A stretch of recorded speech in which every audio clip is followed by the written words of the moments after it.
오늘은 한 9시 한 55분까지 우리가 말씀을 나누고 또 1시간 기도하는 시간을 갖도록 하겠습니다. 여러분, 이 기도회는 이번 토요일까지 계속되고 다음 주 월요일부터는 9시에 1시간 성경 통독을 위한 강독회.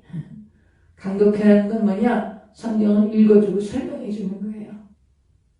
그래서 그렇게 강독회를 9시부터 찬송 부르고 잠깐 기도하고 그리고 한번 해보겠습니다. 월화 수목 금요일은 금요기도회, 토요일 저녁, 그리고 주일은 우리가 주일이기 때문에 또 우리가 이제 그날 은혜 받은 말씀으로 우리가 승리하도록 하겠습니다. 그래서 월화 수목 토요일까지 제가 일단 시작해보고 토요일 너무 힘들면 월화 수목만 하는 것도 괜찮을 것이고, 여러분 하루에 1시간은 대단한 분량입니다. 이것이 하루에 1시간씩은 나흘만 해도 1년이면 여러분 성경 한 권을 내용을 알고 뛰는 거야. 내용을 알고요. 이거 그냥 뭐 내용이 뭔지도 모르고 그냥 뭐 줄줄 읽고 막 필독하고 막. 제가 아는 장로님 한 분은요, 이 성경을 4번을 쓰셨어요. 4번을 쓰셨는데 내용 잘 몰라. 그럴 수도 있어요, 여러분. 그러시면 안 돼요. 성경을 알고 보셔야 돼요. 한번 해보십시다. 제가 콘티 드린 거 그냥 읽어드릴게요. 오늘부터 성경을 함께 읽어가며 나누겠습니다. 여러분, 성경을 읽고 성경을 왜 알아가려고 그럴까요? 우리가 성경이 지식이 없으니까 아이고 어디 가서 대답을 못하겠네, 그런 것이 아니죠. 왜 성경을 알고 싶으세요? 왜 성경을 읽으십니까? 왜 성경에 대해서 관심을 가져야 됩니까? 지식 때문에요? 누구한테 가르치려고요? 아니에요. 성경을 알고 성경을 깨닫는 것은 하나님을 경외하기 위해서예요. 하나님을 경외할 수 있는 것은 성경을 알아야 하나님을 경외할 수 있어요. 다시요. 여러분이 성경을 깨닫고 이를 결단하는 그 목적은 뭐라고요? 하나님을 경외하려고 하는 거예요. 하나님을 경외하는 것이 모든 지혜의 근본입니다. 하나님을 경외하는 삶. 그래서 우리가 성경을 읽으려고 하는 거예요. 다시 말해서 성경은 하나님을 경외하게 하는데요. 여러분, 지금 절대가치와 기준이 사라졌어요. 제가 어제 설교에도 그런 말씀 드렸습니다. 포스트 모더니즘 시대. 가치, 절대 기준이 없어. 모든 것이 상대적이야. 그것은 사탄이 이 마지막 시대를, 사탄이 이 세상 그 권세를 가진 이유로 하나님의 말씀인 절대 기준에서 모든 인간을 등돌리게 하는 게 사탄의 전략이었어요. 그래서 여러분, 우리가 하나님을 사랑하려면 성경을 모르면 하나님을 사랑할 수가 없어요. 하나님 어떤 분인지 모르는데 어떻게 사랑해요? 그래서 호세아 선지자에게 하나님이 이스라엘 백성들한테 가서 외쳐라, 너희가 여호와를 알라, 힘써 여호와를 알라, 그 얘기하라고 막 그러신 거예요. 그래서 여러분, 하나님을 우리가 알아가는 것, 이것이 얼마나 중요한가. 그래야 우리가 하나님을 경외하고 하나님을 사랑할 수 있기 때문인 것입니다. 하나님 제대로 알지 못하고 하나님에 대해서 너무 많이 오해를 했어. 하나님, 내가 이거 문화니까 바알신에 가서 절하는 거 괜찮아. 그래서 결국 심판을 받고 말았던 것입니다. 그렇지 않습니다, 여러분. 하나님 한 분만이 유일하신 하나님이신 것입니다. 그래서 성경만이 유일한 기준이에요. 성경만이 진리입니다. 근데 이 진리를 이단들이 너무나 왜곡시켜 놓는 거예요. 이 왜곡시켜 놓아서 우리가 막 속는 거예요. 그리고 우리 주의종들도 성경을 내 나름대로 막 해석해. 저도 그럴 수 있지요. 묵상 큐티하면서 또 제일 많이 그래. 큐티하면서 막 그 달락달락 이렇게 해놓고서는 그 달락만 갖고 막 내 맘에 맞게 막 적용하고 이럴 수가 굉장히 많아요. 그렇게 하시면 안 돼요. 성경은 여러분 굉장히 논리가 있습니다. 창세기부터 계시록까지 굉장히 논리적입니다. 그리고 아주 질서가 있습니다. 그렇기 때문에 그 논리와 질서 속에서 하나님이 진리를 말씀하시는 거예요. 뭐 여기 조금 저기 조금 그렇게 말씀하시지 않았어요. 그래서 여러분, 우리가 성경 전체를 볼 때 이제 여러분이 성경을 이제 읽고 아니에요.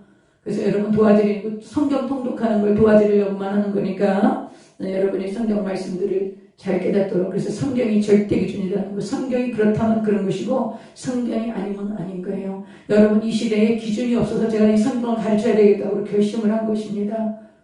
모든 사람들이 혼란스러워요. 모든 사람이 혼돈스러워요.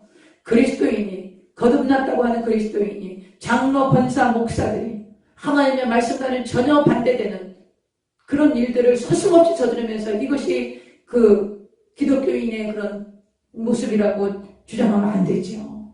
그건 아니에요. 그렇다면 우리가 진리, 하나님 뭐라고 말씀하시는지 그 하나님께서 말씀하시는 거 우리가 똑바로 봐야. 각 교수셨는데 제가 이분께 강의도 많이 듣고 또 이렇게 해서 이제 이분 그 구약 그 교재가 있습니다. 이분이 구약 특강 성소유니온사에서 나온 그분 그 목사님이 쓰신 강의안이 있어요. 그 강의안은 그 아시아연합신대 구약과 교수인 이한영 교수님, 민경진 교수님은 부산신학대학교 부산 장신하세요. 근데 민경진 교수님 또 그 이스라엘에서 선교사로 하시고 그 오늘교회에서 이 성경 공부를 잘 위해서 굉장히 좋은 교재를 많이 쓰고 강의를 잘 해놓으셨습니다. 제가 이것도 굉장히 많이 참고를 하겠습니다. 그리고 이제 제가 그동안에 오랫동안 정말 한 35년 묵상을 했었습니다. 그래서 제가 그 묵상했던 그 성소유니온사에서 굉장히 좋은 책이 많습니다. 제가 성경을 읽고 또 읽고 성경을 깨달을 수 있도록 성소유니온사에서 나오는 책들이 굉장히 성경 읽는데 통독하는데 도움을 주는 책들이 많습니다. 묵상하는 그런 것에 그동안에 이제 매일 성경하고 묵상하면서 도움을 주셨던 그런 책들, 그런 책들을 전부 비교해가면서 제가 이제 오늘부터 이 창세기부터 쭉 한번 구약을 살펴보도록 하겠습니다. 여러분, 우리가 함께 성경을 읽으면서 하나님을 경외하는 것을 배우고 또 하나님의 나라가 이 땅에 임하도록 우리가 그렇게 하겠습니다. 그래서 오늘은 창세기부터 한번 보겠습니다. 자, 창세기로 들어가는데 이제 떨리는 가슴으로 창세기 1장 1절을 보겠습니다.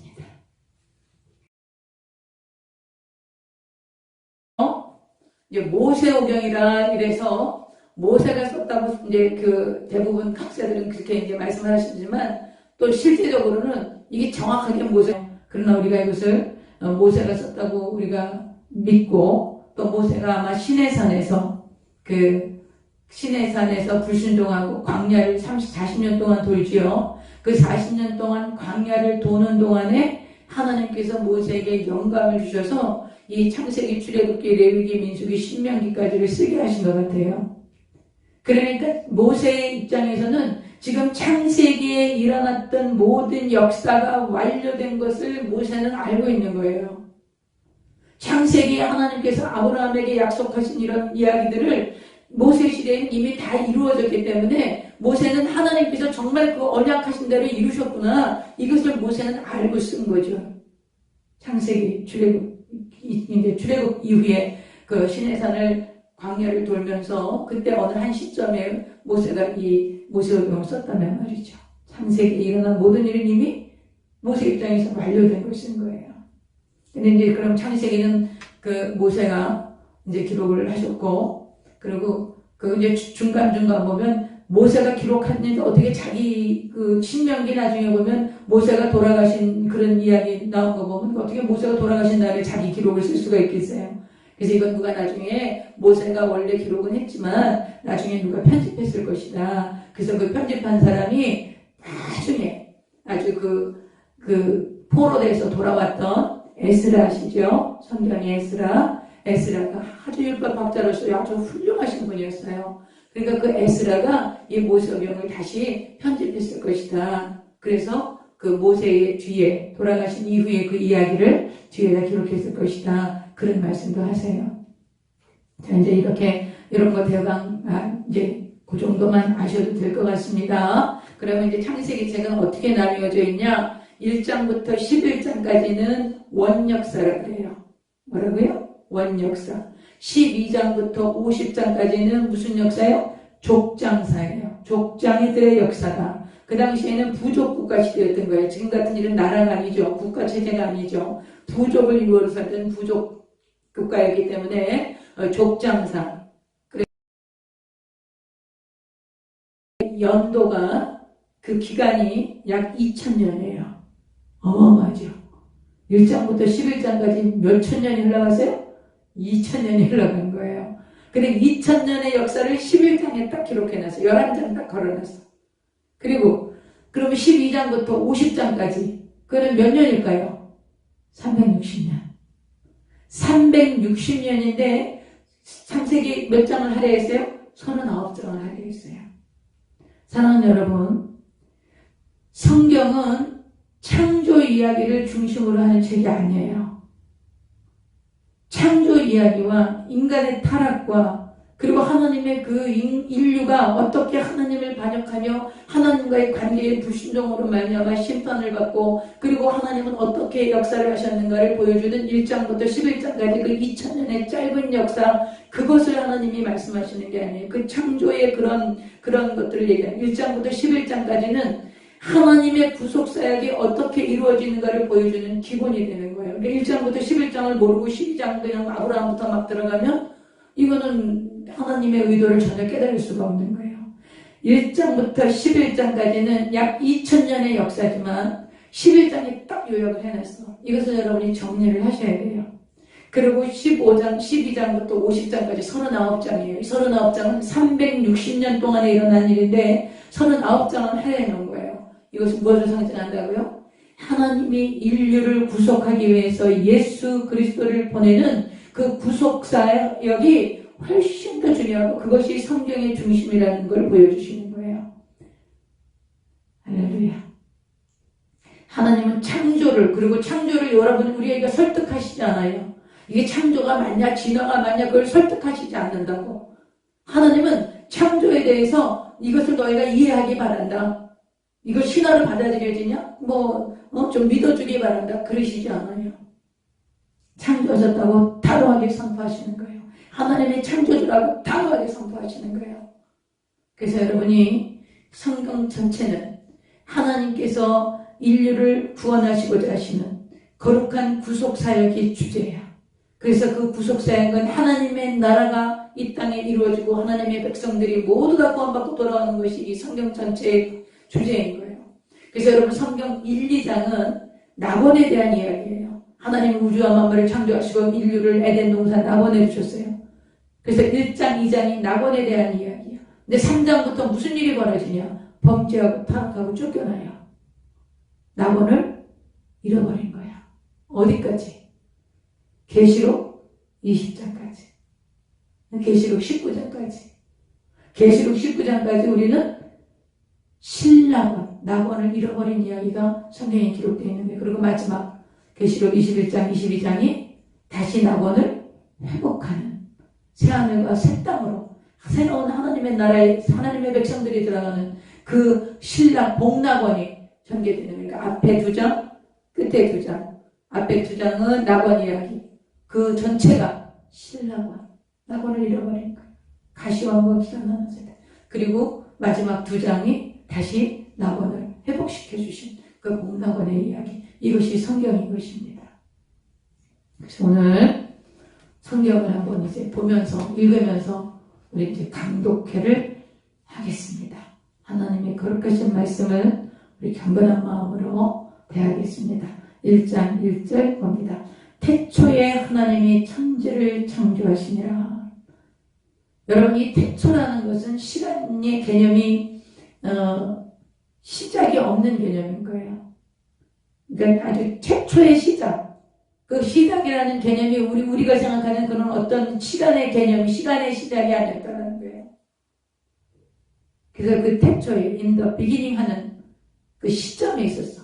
그 시점에서 하나님이 하늘과 땅, 천지를 창조하셨다고 우리 성경에 이렇게 기록이 되어 있어요. 근데 히브리 말에는요, 우주라는 말이 없대요. 이 우주, 해와 달과 별들과 이 우주 전체를 말하는 그런 표현하는 말이 히브리어에는 없답니다. 그래서 여기 지금 천지, 하늘과 땅을 창조하셨다고 그러니까 우리가 볼 때는 뭘 창조하신 거예요? 우주를 창조하신 거예요. 온 세상 우주와 만물을 하나님이 창조하셨다는 거예요. 사랑하는 여러분요, 하나님이 창조주, 무에서 유를 창조하신 거예요. 하나님이 어떤 재료를 갖고 만드신 게 아니에요. 하나님이 오직 말씀으로 무에서 유를 창조하신 거예요.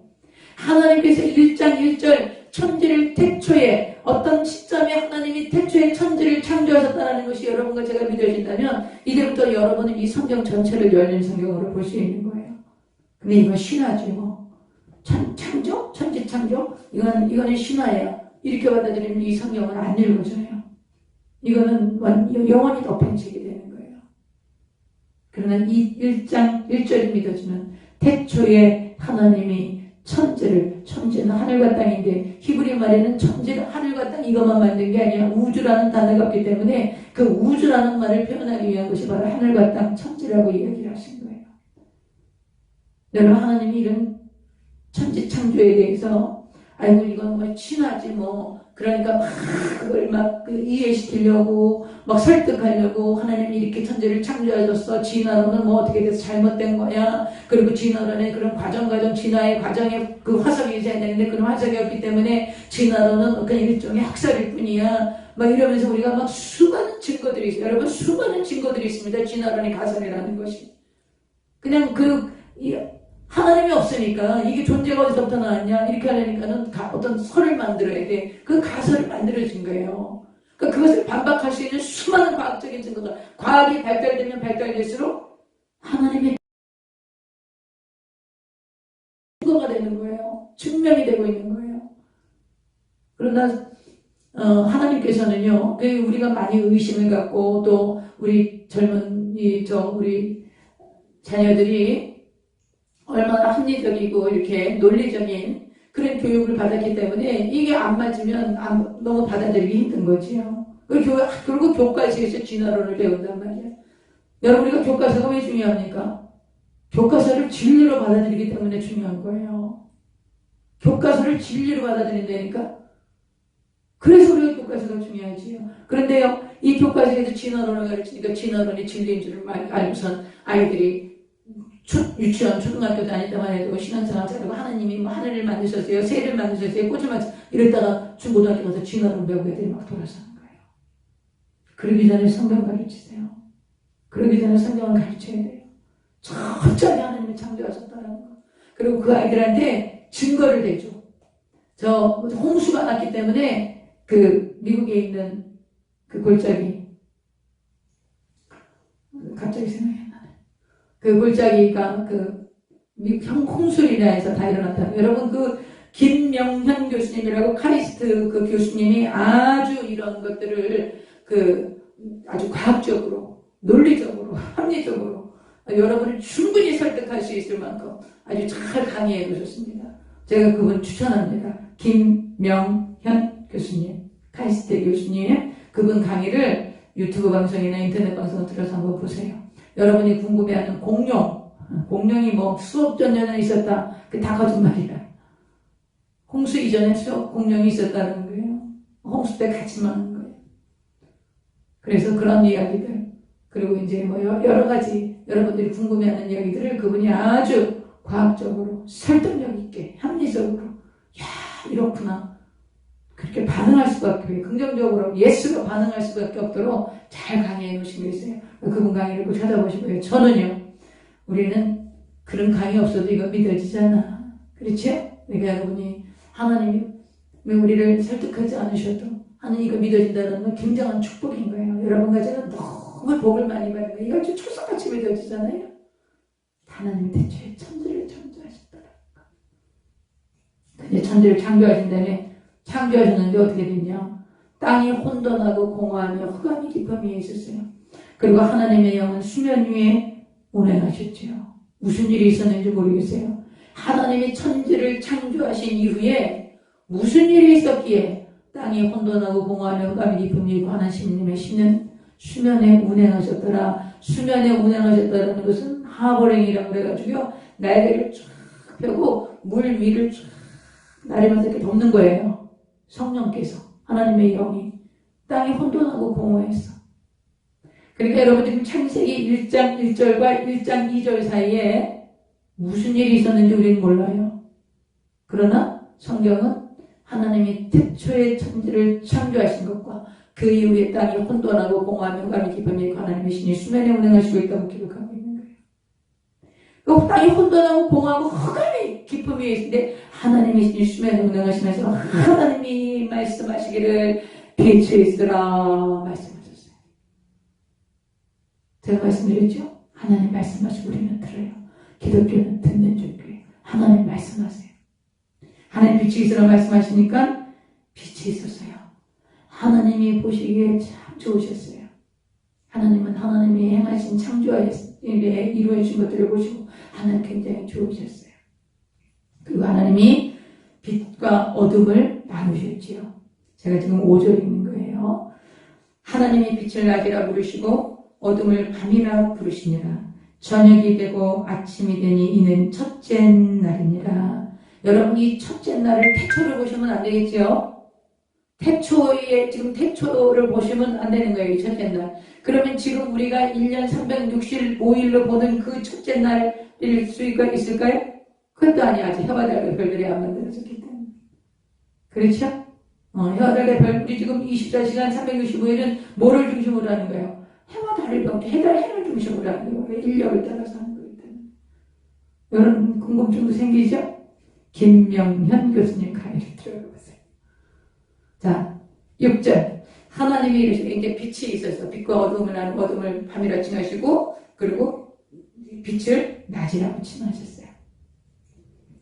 그 다음에 6절. 하나님이 이르시되 물 가운데 궁창이 있어 물과 물로 나뉘라시고 물이 이 온 세상의 땅에 물이 가득 찼었단 말이에요. 그러니까 이 물과 물로 나뉘라는 거예요. 그래서 위에 궁창과 아래의 궁창으로 나누고 중간에 스페이스가 생긴 거예요. 공간이 생긴 거예요. 그래서 하나님이 궁창을 만드사 궁창 아래의 물과 궁창 위의 물로 나뉘어 하신 거예요. 그리고 궁창 위의 궁창을 하늘이라 하셨단 말이에요. 그게 이제 둘째 날 하신 거예요. 셋째 날 무슨 일을 하셨냐? 밑에 아래의 궁창이 물이 모였죠? 물이 탁탁했죠? 이 물을 한 곳으로 모아. 한 곳으로 모으니까 뭐가 드러나요? 땅이 드러나는 거예요.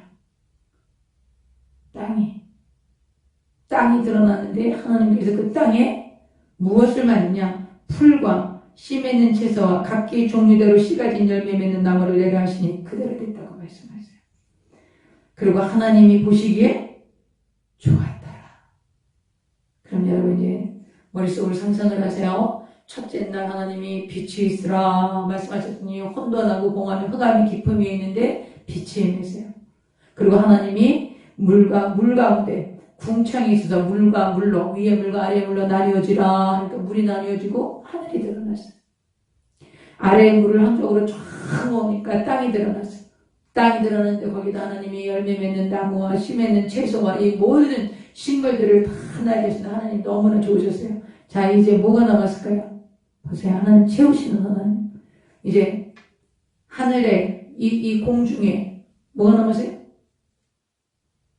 넷째 날 보세요. 넷째 날 14절. 하나님 이르시되 하늘의 궁창에 광명체들이 있어 낮과 밤을 나뉘게 하고 그것들로 징조와 계절과 날과 해를 이루게 하라. 그래서 위에 궁창에다가 하늘의 궁창에 하나님이 그 낮과 밤을 가리게 하는 그것을 바르게 하는 광명체를 해와 달과 별들을 두신 거예요. 첫째 날 빛이 있으라 말씀하시고 넷째 날 해와 달과 별들을 만드세요. 둘째 날 하늘을 비우셨지요. 하늘을 만드시고 하늘 위에 궁창 아래 궁창 하늘 공간이 생겼어요. 거기가 비어있지요. 근데 다섯째 날 하나님 뭘 만드세요? 새들을 만드세요. 공중 나는 새들을 각기 종류대로 만드셔서 이 공중을 가득 채운 거예요. 여러분 새가 얼마나 종류가 많습니까? 수만 종, 수천만 종일 거예요. 그 종류들 하나님 그걸 쫙 만드셔서 이 공간을 아름답게 채우셨어요. 그리고 바닷속에 보니까 비어있잖아요. 또. 아이고 안 되겠다. 하나님께서 바닷속에 모든 종류대로 물고기를 여러분 바다에 얼마나 많은 물고기가 있어요. 그가 다 하나님이 말씀으로 창조하신 거예요. 그 다음 자 이제 다섯째 날이 이루어진 거예요. 여섯째 날이 됐어요. 하나님 보시기에 좋았죠? 자, 우리 14절부터 제가 읽어드릴게요. 하나님 이르시되 하늘의 궁창에 광명체들이 있어 낮과 밤을 나누게 하고 그것들로 징조와 계절과 날과 해를 이루게 하라. 또 광명체들이 하늘에 궁창이 있어 땅을 비추려 하시니 그대로 되니라. 하나님이 두 큰 광명체를 만드사 큰 광명체로 낮을 주관하게 하시고 작은 광명체로 밤을 주관하게 하시며 또 별들을 만드시고 하나님의 것들을 하늘에 궁창이 두어 땅을 비추게 하시며 낮과 밤을 주관하게 하시고 빛과 어둠을 나뉘게 하시니 하나님의 보시기에 좋았더라. 저녁이 되고 아침이 되니 이는 넷째 날이니라. 그래서 해와 달과 별들로 하나님이 이 우주를 이 하늘을 채우셨어요. 20절 하나님이 이르시되 물들은 생물을 번성하게 하라. 땅이 하늘의 궁창에는 새가 나르라. 그래서 어류와 조류를 만드신 거죠. 하나님이 큰 바다 짐승들과 물에서 번성하여 움직이는 모든 생물을 그 종류대로 날개 있는 모든 새를 그 종류대로 창조하시니 하나님이 보시기에 좋았더라. 하나님이 그들에게 복을 주시며 이르시되 생육하고 번성하며 땅 여러 바닷물에 충만하라. 새들도 땅에 번성하라 하시니 이 저녁이 되고 아침이 되는 다섯째 날입니다. 여러분 생육하고 번성하고 땅에 충만한 게 하나님의 뜻이에요. 하나님 우리에게 생명을 풍성하게 주셔서 그 생명들이 막 번성하기를 원하시는 거예요. 그 다음 보겠습니다. 24절 하나님이 이르시되 땅은 생물을 그 종류대로 내되 땅이 가축과 기는 것과 땅의 짐승을 종류대로 내라 하시니 그대로 되니라. 하나님이 땅의 짐승을 그 종류대로 가축을 그 종류대로 땅에 기는 모든 것을 그 종류대로 만드시니 하나님이 보시기에 좋았더라. 하나님이 육축과 동물들을 만드셨어요. 그런데 이제 26절부터 보면 사람이 어떻게 만들어졌는지 말씀하고 있어요. 사람은 어떻게 만들어졌을까? 26절 하나님이 이르시되 우리의 형상을 따라 우리의 모양대로 우리가 사람을 만들고 그들로 바다의 물고기와 하늘의 새와 가축 인간을 창조하신 목적이 뭐예요? 온 세상을 다스리게 하시는 거예요. 그런데 하나님의 권리를 부여받은 자로서 다스리는 거예요. 하나님으로서 다스리는 게 아니라 하나님께서 그런 권리를 부여하심으로써 우리가 이걸 다스릴 수 있는 거예요. 한번 보세요. 27절요. 하나님이 자기 형상 곧 하나님의 형상대로 사람을 창조하실 때 남자와 여자를 창조하셨어요. 여기서 하나님의 형상이라는 말이 무슨 말일까요? 이거 참 궁금하지요. 내가 하나님의 형상대로 지원받았다. 이게 무슨 말일까? 여러분 이 성경이 기록되던 고대 근동 당시에는요.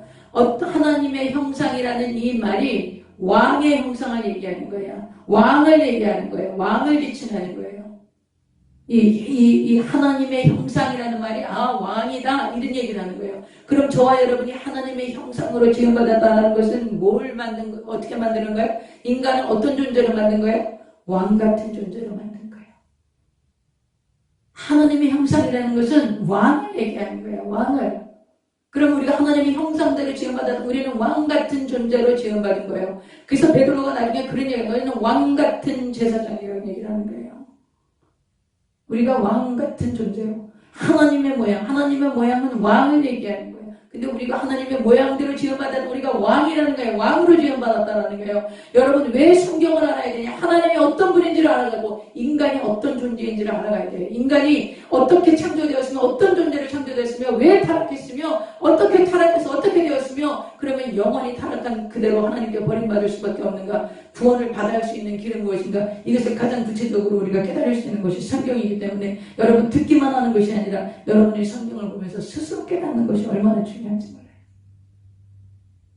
그래서 여러분 여기 이 하나님의 형상이라는 건 우리가 왕으로 지음받았다는 거예요. 우리가 왕으로 지음받았다는 거예요. 왕 같은 존재로 지음받았어요.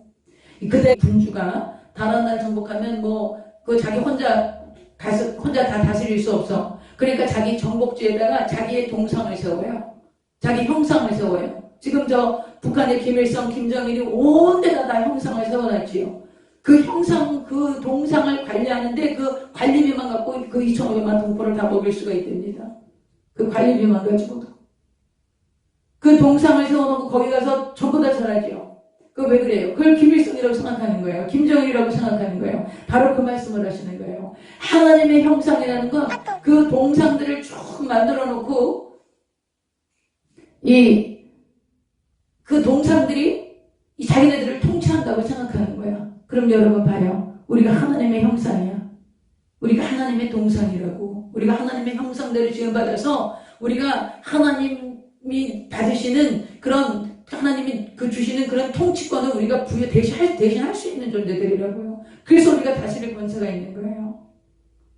여러분, 인간이 그냥 흙이 아니야. 우리가 왜 공산주의 싫어합니까? 우리가 왜 사회주의 반대합니까? 여러분, 사회주의가 이론적으로는 굉장히 좋습니다. 가진 사람 거 뺏어가지고 우리가 동등하게 다 나눠갖고 아주 부자도 없고 가난한 사람도 없고 다 평등하게 잘 사는 거 아주 좋지요. 근데 다 평등하게 거지되는 거야. 왜 그래요? 일 안 해도 되니까. 일 안 해도 국가에서 다 주니까. 점점 더 일 안 해. 그럼 이제 나중에 다 어떻게 되는 거예요? 일 안 하고 우리가 노력 안 하는데 어디서 수입이 들어옵니까?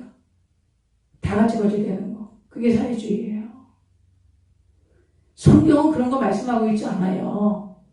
성경은요, 존재로 만들어 놓은 거예요. 그래서 왕으로서 우리가 다스리도록 만들어 놓은 거예요. 우리가 가는 곳마다 우리가 하나님의 대리인으로서 우리가 다스릴 권세가 있는 거예요. 그렇게 만들어 놓으신 거예요. 그래서 우리가 이 하나님의 형상이라는 것은 우리가 굉장히 존귀한 자라는 거예요. 여러분, 자기의 정체성을 분명히 하세요. 우리가 하나님의 자녀를 거듭나서 이제 하나님의 자녀가 된 이상 나는 왕 같은 존재야. 나는 왕의 존재예요. 내가 얼마나 존귀한지 여러분 그걸 아셔야 돼. 내가 얼마나 존귀한 자인가. 그리고 모든 인간은 평등한 거야. 나만 왕인가요? 내 옆에 있는 지체도 왕이에요. 아무리 초라하고 볼품없고 연약하고 정말 사회에서 소외되고 그런 지체를 할지라도 성경이 가르치는 것은 하나님의 형상대로 지음받은 거야, 이 친구가. 그럼 이 친구가 뭐예요? 왕이야. 얼마나 존귀해요. 그러니까 우리가 나만 존귀한 게 뿐이 아니라 내 옆에 있는 지체들도 다 존귀하다는 거예요. 그래서 여러분, 우리가 하나님의 모양과 형상대로 지음받았다고 하는 이 정체성과 아니면 우리가 아메바에서부터 진화되어가지고 인간이 네안데르탈이 아크로만형인 이래갖고 이렇게 쭉 진행되어갖고 지금 현재 인간이 됐다고 하는 이 흙 속에서 이런 유물론에 의한 이런 인간론하고는 하늘과 땅 차이. 여러분이 진화론을 배워서 이 자기의 정체성을 깨닫는 사람과 하나님이 자기 모양과 형상대로 하나님의 형상대로 지은 거야. 하나님이 왕이시되 그 왕의 우리를 왕으로 지어놓으신 거예요. 그 존귀하게 가장 이 세상에 존귀한 자로 지어놓으신 거예요. 그리고 우리를 모두 다 나만 그런 게 아니라 모든 인류를 그렇게 지어놨기 때문에 우리가 굉장히 다 동등한 존재라는 거예요. 인간을 노예로 삼는다는 건 있을 수가 없는 일인 거예요. 인간을 학대한다는 건 이건 성경의 가치관으로는 결코 있을 수 없는 일인 것입니다. 어떻게 인간을 학대하고 노예를 삼는다는 건 이 하나님의 형상을 짓밟는 것이기 때문에 그건 누굴 짓밟는 거예요? 하나님을 짓밟는 거예요. 그렇기 때문에 이 북한의 이런 사회주의, 이런 공산주의자들이 사람을, 여러분, 스탈린이 몇 천만을 학살합니다. 모택동이 몇 백만을 학살합니다. 김일성이가 수백만, 수천만 하고 300만이 귀하로 굶어 죽는 그런 일들이 벌어져도 꼼짝 안 합니다, 이 사람들. 여러분, 이것은 성경이 말씀하고 있는 바가 아니에요. 하나님의 형상이라는 것은 우리가 존귀한 자로 지음받았다는 거예요. 그리고 이 모든 인간은 평등해요. 결코 누가 누구를 다스릴 수 없어. 인간이 다스릴 수 있는 건 자기 자아와 자연들이에요.